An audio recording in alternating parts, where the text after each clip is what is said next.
मी खूप सुंदर आहे. I am the strongest woman. खरंच मी खूप भाग्यवान आहे. खूप चांगल्या चांगल्या गोष्टी माझ्या आयुष्यात घडत आहेत. माझे सर्व रिलेशनशिप खूप प्रेमळ, खूप सक्सेसफुल आणि खूप जास्त सकारात्मक आहेत. मी माझ्या आयुष्यात खूप छान छान लोकं मिळवलेली आहेत. आजचा माझा दिवस खूप छान जाणार आहे. उत्साहात, पॉझिटिव्ह आणि प्रोडक्टिव्ह जाणार आहे. माझी मुलं बाळं खूप मस्त, हुशार, हेल्दी आणि फिट आहे. खूप सक्सेसफुल आहे. मी खूप हेल्दी आहे. दिवसेंदिवस मी आणखी हेल्दी, फिट आणि स्वस्थ होत चाललेली आहे. माझी सर्व कामं अगदी चांगल्या प्रकारे पूर्ण होत आहेत. खरंच मी खूप आनंदी आहे. मी खूप आनंदी आहे. मी खूप आनंदी आहे. मनापासून आनंदी आहे. आणि त्यासाठी मी मनापासून युनिवर्सचे, माझ्या सर्व मित्रमंडळीचे, माझ्या परिवाराचे सर्वांचे आभार मानते. मी खूप आनंदी आहे. मी खूप आनंदी आहे. आता तुम्ही म्हणाल, स्नेहा हे काय होतं? सांगते, त्यासाठी व्हिडिओ शेवटपर्यंत बघा. हाय, मी स्नेहा आणि कोकदे फॅमिलीमध्ये पुन्हा एकदा तुम्हा सर्वांचं खूप सारं स्वागत करते. कसे आहात तुम्ही सर्वजण? आशा करते तुम्ही सर्वजण मस्त, मजेत आणि भरपूर आनंदात असाल. बरं, मला सांगा, तुम्हालाही कधी असं वाटतं का की काहीही कारण नसताना मन उदास होतं? छोट्या छोट्या गोष्टींवर खूप राग येतो, कामात मन लागत नाही आणि दिवस कसा गेला हेही कळत नाही. पण मी जर तुम्हाला सांगितलं की काही छोट्या सवयी बदलून तुम्ही रोज आनंदी आणि पॉझिटिव्ह राहू शकता. खरं सांगते, म्हणजे पॉझिटिव्ह राहणं म्हणजे आयुष्यात कधीच समस्या येणार नाही असं नाही, पण समस्या आल्या तर त्यांना शांततेने आणि आत्मविश्वासाने समोर जाण्याची ताकद मिळणं म्हणजे पॉझिटिव्हिटी आहे. जे लोक सकारात्मक विचार करतात ना, त्यांना तणाव कमी येतो किंवा ते तणाव कमी घेतात, जास्त आनंदी राहतात आणि त्यांचं आरोग्यही खूप छान राहतं. आणि राहिलं आनंदाचं, तर आनंद माहीत आहे का, बाहेर शोधायची गोष्टच नाही मुळी, तो आपल्या विचारांमध्ये असतो. किंवा मग आपण जे दुसऱ्यांच्या विचारांवर स्वतःला अवलंबून ठेवतो ना, त्यावरही थोडाफार डिपेंड असतो. आता कसा बघा, कधी तुमच्यासोबत असं झालं आहे का, सकाळी उठल्यापासून सगळं बरोबर चाललेलं असतं, पण कुणीतरी एक नकारात्मक गोष्ट बोलतं आणि पूर्ण दिवस खराब होतो. किंवा घरात खूप कामं करूनही कोणी छान केलंच गं एवढंसुद्धा म्हणत नाही आणि मग नकळत मन उदास होतं. किंवा सोशल मीडियावर दुसऱ्याचं आनंदी आयुष्य पाहून माझ्या आयुष्यातच का एवढ्या समस्या होतात ना, अशा गोष्टी घडतात प्रत्येकीसोबत. जर यापैकी एक जरी गोष्ट तुमच्यासोबत घडली असेल तर हा व्हिडिओ तुमच्यासाठीच आहे. आता आनंद शोधायचा कसा, पॉझिटिव्ह राहायचं कसं? आनंद हा परिस्थितीत नसतो, विचारांमध्ये असतो, असं माझं ठाम मत आहे. बघा, आता पावसाचे दिवस चाललेली आहे, बाहेर मस्त पाऊस पडतो आहे सर्वीकडे सारखाच. म्हणजे आता एका ठिकाणची गोष्टी करते आहे मी मी माझ्या बाल्कनीमध्ये उभी आहे, माझी मैत्रीण एका दुसऱ्या बाल्कनीमध्ये उभी आहे. पाऊस सर्वीकडे सारखा, पावसाने सर्वीकडचं वातावरण मस्त प्रेमळ, आल्हाददायक आणि खूप सुंदर केलं आहे. सोबत छान हवेत गारवा आला आहे, सर्वीकडे मस्त हिरवळ उगवली, इंद्रधनुष्य दिसतं आहे. ह्या सर्व गोष्टी तर आहेतच, पण सोबत भरपूर खाली पाणी साचलं, गटारं साचलेत, जिकडे तिकडे पाणी, या जायची पंचायत, बऱ्याचशा गोष्टी झाल्यात. पण पहिली व्यक्ती म्हणाली, अरे रे, सगळी कामं बिघडली. दुसरी काय म्हणते माहिती आहे का, छान, आज हवामान किती सुंदर झालं. बघा, पाऊस तोच आहे, पण विचार वेगळे. आता आपण परिस्थिती बदलू शकतो का, तर नाही, पण दृष्टिकोन मात्र आपण पावसाकडे पाहण्याचा बदलू शकतो. आता पावसामुळे झाला तो गोंधळ झालाच, वातावरण छान झालं ते झालंच, पण तुम्ही जर त्या छान झालेल्या वातावरणाचा आनंद घ्यायचा सोडून जे साचलेलं गटार आहे फक्त त्याकडेच आपलं लक्ष केंद्रित केलं तर आनंद तर होणारच नाही ना. म्हणून म्हणते, आयुष्य खूप मोठं जरी असलं तरी छोट्या छोट्या गोष्टींमध्ये आनंद शोधता आला पाहिजे. आपल्याला वाटतं मोठं घर मिळालं, जास्त पैसे मिळाले मग आनंदी होईल, पण खरं सुख कुठे असतं? सकाळचा गरम चहा, मुलांचं एक हसू, आईचा फोन, कुटुंबासोबतचं जेवण किंवा शांतपणे सूर्योदय सूर्यास्त पाहणे, हे छोटे छोटे क्षणही खूप म्हणजे आयुष्य सुंदर बनवतात बरं. फक्त आपल्याला जगता आलं पाहिजे.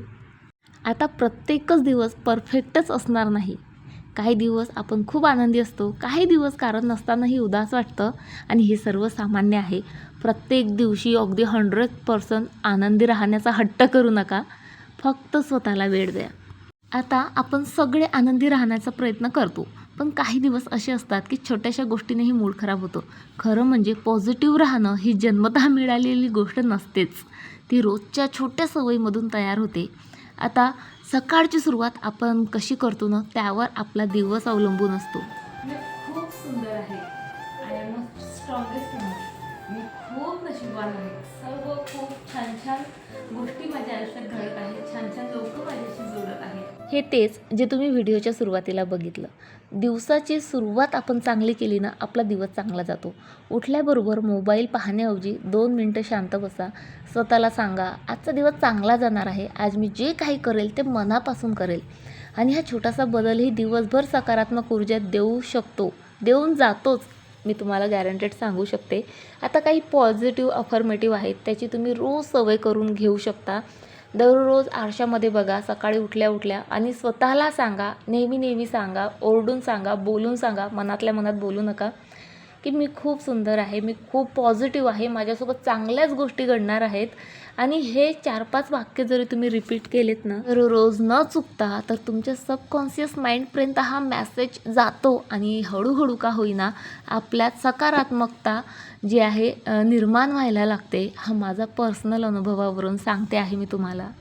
मी हे अफर्मेटिव्ह पॉझिटिव्ह माझ्या आयुष्यात मला जे हवं आहे त्यानुसार ठरवलेले आहेत.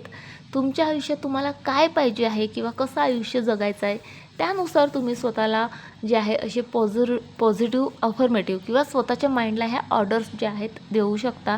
दररोज फक्त 1 मिनटं लागतो या गोष्टीसाठी. ट्राय करून बघा. वेळेवर म्हणजे कोणते पॉझिटिव्ह अफर्मेटिव्ह द्यायचे किंवा तुम्हाला काय सांगायचं आहे, स्वतःला काय घ्यायचं आहे स्वतःकडून, युनिवर्सकडून हे कळत नसेल तर सरळ सांगते, एक वही घ्या, पेन घ्या. तुम्हाला तुमच्या आयुष्यात किंवा आजच्या दिवसाला काय काय हवं आहे, काय काय साध्य करायचे आहे ते सर्व सरळ लिहूनच टाका तुम्ही. आणि एखाद्या आरशाला जाऊन हे ना चिटकवा. दररोज सकाळी उठलं की पहिलं काम तेच करायचं, आरशासमोर जायचं आणि स्वतःला सांगायचं, मी खूप आनंदी आहे आणि माझ्यासोबत आज सर्व सर्व सर्व खूप छानच होणार आहे. आज नाही, उद्या नाही, परवा नाही, पण एक दिवस तुमच्यात हळूहळू खरंच बदल व्हायला लागतील. स्वतःशी नेहमी चांगलंच बोला. मी करू शकत नाही ऐवजी मी प्रयत्न तरी करेलच असं स्वतःला नेहमी सांगा.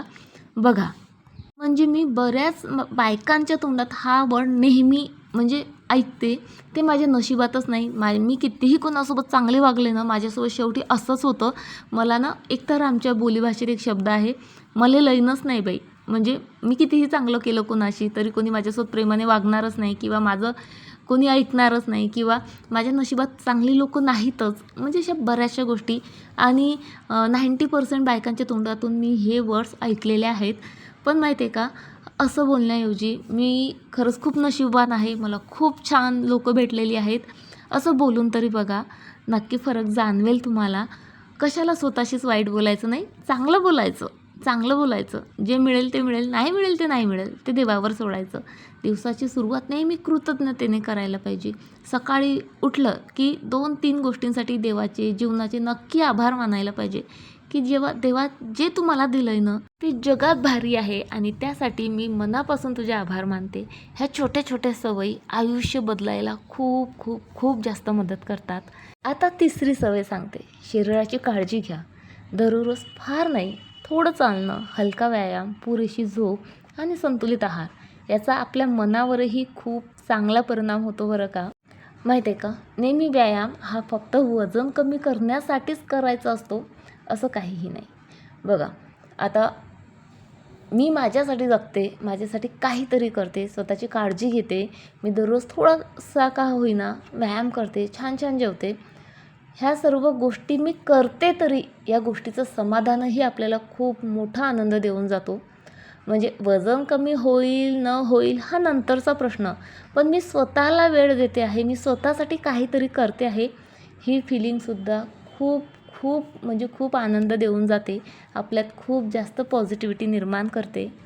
आता त्यानंतरची सवय सांगते, जी खूप बायकांना ना एक वाईट सवय आहे. आपण ना इतरांशी आपली तुलना फार करतो. आता रीलचा जमाना आहे. आपण जे काही मोबाईलमध्ये पाहतो तेच आपल्या डोक्यात फिरत राहतं आणि लगेच आपलं सुरू होऊन जातं. तिचं आयुष्य किती परफेक्ट आहे, तिचा नवरा किती छान आहे, तिची मुलं किती हुशार आहे, तिचं घर किती नीटनेटकं असतं. बाई माझ्याच्याने तर काहीच होत नाही आहे, घर सांभाळणं होत नाही आहे, माझं आयुष्य ची वाट लागलेली आहे आणि बऱ्याचशा गोष्टी. पण जे रीलमध्ये दिसतं ते संपूर्ण त्या व्यक्तीचं आयुष्य नसतं. पडद्यामागे बऱ्याचशा गोष्टी असतात ज्या आपल्याला माहिती नसतात. शिवाय कोणाचं असेलही परफेक्ट आयुष्य तर त्यामागे त्यांची मेहनत, त्यांचे कष्ट, त्यांची चिकाटी ह्या सर्व गोष्टीही असतात. मग तसं परफेक्ट आयुष्य मिळवण्यासाठी तुलना करून स्वतःला त्रास दिल्यापेक्षा प्रयत्न केलेले, सकारात्मक राहिलेलं कधीही चांगलं. त्यामुळे तुलना करणं थांबवा आणि आपल्या आयुष्यात काय काय चांगलं आहे त्याचा आनंद मानून आयुष्य जगा. त्याचा सकारात्मकतेने विचार करा आणि त्या गोष्टीसाठी देवाचे आभार माना. बघा, एक उदाहरण देते तुम्हाला. एकदा ना एका शिक्षकाने वर्गात पांढऱ्या कागदावर एक छोटासा काळा ठिपका काढला. आता ही गोष्ट बऱ्याच जणींना माहीतही असेल. सगळ्या विद्यार्थ्यांना विचारलं, काय दिसतंय? सगळे म्हणाले, काळा ठिपका. शिक्षक हसले आणि म्हणाले, इतका मोठा पांढरा कागद दिसला नाही का? आपणही आयुष्यात असंच करतो. 100 चांगल्या गोष्टी विसरून फक्त एक वाईट गोष्टीवरच लक्ष केंद्रित करतो किंवा आपल्याकडे ज्या गोष्टी आहेत त्या विचारात न घेता ज्या गोष्टी नाही आहेत त्याचा हव्यास किंवा त्याच्यासाठी कुढत राहतो आणि आपण स्वतः आपले आयुष्य जे आहे खराब करत राहतो. त्यानंतरची सवय म्हणजे आपल्या आयुष्यात चांगल्याच व्यक्ती ठेवा किंवा चांगल्याच व्यक्तींच्या संपर्कात राहा. म्हणजे आपले विचार कितीही पॉझिटिव्ह असतील तरी आपल्यासोबतची व्यक्ती कशी आहे त्यावरही मग आपल्या विचारांची ना देवाणघेवाण होते आणि त्यानुसार आपले विचार बदलू शकतात. म्हणतात ना, संगतीचा गुण. अगदी त्याप्रमाणे. म्हणून ज्या व्यक्ती आपल्याला आनंद देतात, आपल्याला आत्मविश्वास देतात, थोडंफार का असेना कधीतरी आपलं कौतुक करतात, अशा व्यक्तींच्या संपर्कात राहा. जी देवाणघेवाण आहे ना ती चांगल्याच विचारांची आणि पॉझिटिव्हिटीची झाली पाहिजे. सतत तक्रार करणारे, दुसऱ्यांना कमी लेखणारे, नेहमी निराशा पसरवणारे लोक, अशा लोकांसोबत ना खरंच कमी वेळ घालवा. कारण त्यांच्या विचाराचा परिणाम म्हणजे आपण कितीही नाही म्हटलं ना तरी नकळत आपल्या मनावर हा होत असतो. हळूहळू आपणही काही ना काही त्यांच्यासारखे बनत जात असतो. त्यामुळे नकारात्मक लोकांपासून अंतर ठेवा. चला, आता त्यानंतरचा पॉईंट म्हणजे नेहमी काहीतरी नवीन शिकायचा जो आहे प्रयत्न करा. बघा, नवीन पुस्तकं, नवीन कौशल्य, नवीन रेसिपी, नवीन भाषा, भरपूर गोष्टी आहेत शिकण्यासारख्या. नवीन गोष्टी केल्याने काही मिळेल न मिळेल पण आपला आत्मविश्वास मात्र बिल्डअप व्हायला खूप जास्त मदत होते. बऱ्याच हाऊसवाईफच्या तोंडातून मी हे सेंटेन्स ऐकलं आहे. म्हणजे कधीतरी कुणीतरी असं विचारलं ना की काय करता तुम्ही, तर पहिले तर आपण ना असं थोडंसं बुजतो आणि नंतरचं ॲन्सर असतं, काही नाही, मी घरीच असते. अरे घरीच असते म्हणजे आपण रिकामच बसलेलो नसतो, आपण पूर्ण घर मॅनेज करत असतो. मुलांना काय हवं काय नको तर एका टाईमला बघा ना आपण किती सारं म्हणजे काही करत असतो किंवा किती सर्व रोल जे आहे निभावत असतो. जसं एका वेळेला आपण चांगलं कूक असतो, मुलांना छान छान खाऊ घालतो, दुसऱ्या क्षणाला आपण म्हणजे होम मॅनेजर म्हणता येईल, सर्व घर अगदी व्यवस्थित सांभाळतो. त्यासोबतच आपण एक चांगल्या प्रकारचे टीचरही असतो, आपल्या मुलांचा आपण अभ्यास घेतो. म्हणजे बऱ्याच गोष्टी आहेत ज्या आपण करतो. सो मग कशाला स्वतःला कमी लेखायचं, नाही का? आणि त्यामुळे म्हणते, फक्त जर वाटत असेल की आपण घरकामच करतो तर अशा काहीतरी कौशल्य किंवा काहीतरी नवीन गोष्टी आपण नक्की शिकायला पाहिजे. रोजची जास्त नाही पण स्वतःसाठी 20 मिनटं आपण ठेवू शकतो. संपूर्ण दिवस आपण सगळ्यांसाठी जगतो पण स्वतःसाठी फक्त 20 मिनटं काढा. पुस्तक वाचा, चालायला जा, प्रार्थना करा, योगा करा किंवा शांत बसा. 20 मिनटं ही तुमचं आयुष्य नक्कीच बदलू शकतात बरं का. आणि त्यानंतरचा पॉईंट जो सर्वात महत्त्वाचा मला तरी वाटतो, स्वतःच्या आनंदाची किल्ली दुसऱ्याकडे देऊ नका. बघा, तुम्हाला एक उदाहरण सांगते. एका दिवशी 2 शेजारणी सकाळी पाणी भरत होत्या. दोघींचं आयुष्य जवळपास सारखं, घर, मुलं, जबाबदाऱ्या, धावपळ सर्व सारखं. पण एकीच्या चेहऱ्यावर कायम हसू तर दुसरी नेहमी तक्रार करत असायची. एक दिवस दुसरीने विचारलं, तुझ्याही आयुष्यात माझ्यासारख्या अडचणी आहेत, तुझ्याही घरात कुरबुरी असतात, मग तू इतकी आनंदी कशी? ती हसली आणि म्हणाली, अडचणी माझ्याही आयुष्यात आहेत पण मी रोज सकाळी उठल्यावर एक निर्णय घेते, आज माझा दिवस कोणाच्याही शब्दावर नाही तर माझ्या विचारावर अवलंबून असेल. त्या एका वाक्याने तिच्या मैत्रिणीचा विचार बदलला. आपणही अनेकदा आपल्या आनंदाची किल्ली दुसऱ्याच्या हातात देतो कुणी कौतुक केलं तर आनंदी, कुणी टीका केली तर दिवसभर उदास. पण खरं समाधान तेव्हा मिळतं जेव्हा आपण आपल्या मनाची किल्ली स्वतःकडे ठेवतो. आता मला तुम्हाला एवढंच सांगावंसं वाटतं, आनंद राहण्यासाठी परिपूर्ण आयुष्य लागत नाही, तर एक परिपूर्ण दृष्टिकोन लागतो. आणि मोठे मोठे बदल नेहमी छोट्या सवयीमधून सुरू होतात, हेही कधी विसरू नका. स्वतःचं आयुष्य बदलायचं असेल तर आधी विचार बदलावे लागतीलच. आणि म्हणून मला तुम्हाला एवढंच सांगावंसं वाटतं, आनंदी राहण्यासाठी परफेक्ट आयुष्य लागत नाही, परफेक्ट विचारांची सुरुवात लागते. आजपासून एकच सवय बदला, कोणतीही, पण त्यामध्ये महिनाभर सातत्य ठेवा आणि मग स्वतःमध्ये झालेला बदल अनुभवायला सुरुवात करा. आणि तसं मला कमेंट करून नक्की सांगा. चला आता व्हिडिओ संपवते. जर हा व्हिडिओ तुम्हाला आवडला असेल तर लाईक करा, शेअर करा आणि कमेंटमध्ये नक्की लिहा. आजपासून मी पॉझिटिव्ह राहण्याचा नक्की प्रयत्न करेन. आणि त्यासाठी कोणती सवय तुम्ही स्वतःला लावून घेणार आहात, तीही मला कमेंटमध्ये नक्की कळवा. चला, बाय.